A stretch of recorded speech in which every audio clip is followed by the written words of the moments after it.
आम आदमी पार्टी ने दिल्ली नगर निगम चुनाव में मुख्यमंत्री अरविंद केजरीवाल द्वारा किए गए 10 गारंटी में से 2 गारंटी को पूरा करने का दावा किया है।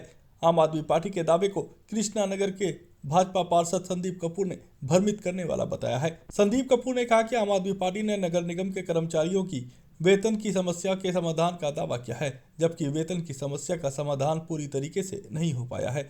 जो भी सुधार हुआ है वो नगर निगम के एकीकरण की वजह से हुआ है, जिसके लिए केंद्र सरकार बधाई की पात्र है। वहीं दूसरी तरफ आम आदमी पार्टी ने व्यापारियों की समस्या के समाधान का दावा किया है। आम आदमी पार्टी का दावा है कि अब कन्वर्जन और पार्किंग के नाम पर दुकानों को सील नहीं किया जाएगा। संदीप कपूर ने कहा कि ये दावे पूरी तरीके से बेबुनियाद है। जब तक दिल्ली सरकार दिल्ली की 351 सड़कों को नोटिफाई नहीं करती, तब तक व्यापारियों के ऊपर सीलिंग की तलवार लटकती रहेगी।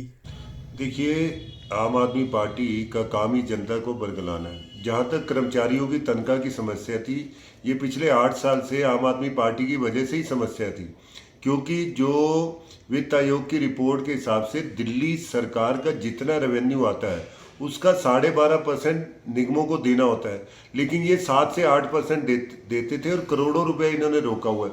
चौथे वित्त आयोग का ही इन्होंने 10,000 करोड़ रुपए रोका हुआ था।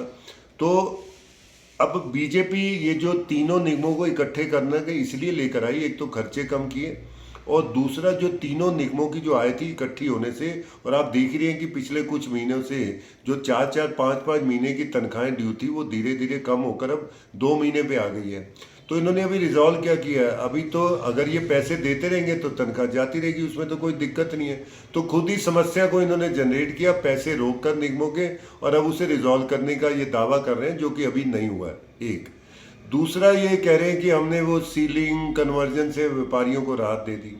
देखिए, जो सीलिंग, ये जो कन्वर्जन और पार्किंग का जो मसला था 2007 में, जो इसलिए आया गया कोर्ट के आदेश से कि जो रेजिडेंशियल एरिया में कमर्शियल प्रॉपर्टी थी उन्हें बंद करने का आदेश था, लेकिन कन्वर्जन और पार्किंग देके उस प्रॉपर्टीज़ को आप कमर्शियल कर सकते थे, और ऐसी दिल्ली के अंदर सड़कें नोटिफाई की, लेकिन 351 सड़कें उसमें से रह गई थी। और आज तक पिछले 8 साल में केजरीवाल की सरकार उन सड़कों को नोटिफाई नहीं कर पाई, और उन सड़कों पर व्यापारियों की जो दुकानें और वो सील हो रही हैं, कन्वर्जन भी पेंडिंग है।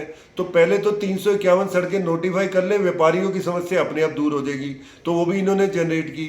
और सुप्रीम कोर्ट की मॉनिटरिंग कमेटी, जो कि दिल्ली में व्यवसायिक गतिविधि रोकने के लिए या ऐसे रेजिडेंशियल एरिया में जब फैक्ट्री चल रही थी उसके लिए जो कानून और निर्णय लेकर आई है, उसमें दिल्ली सरकार कैसे हस्तक्षेप कर सकती है।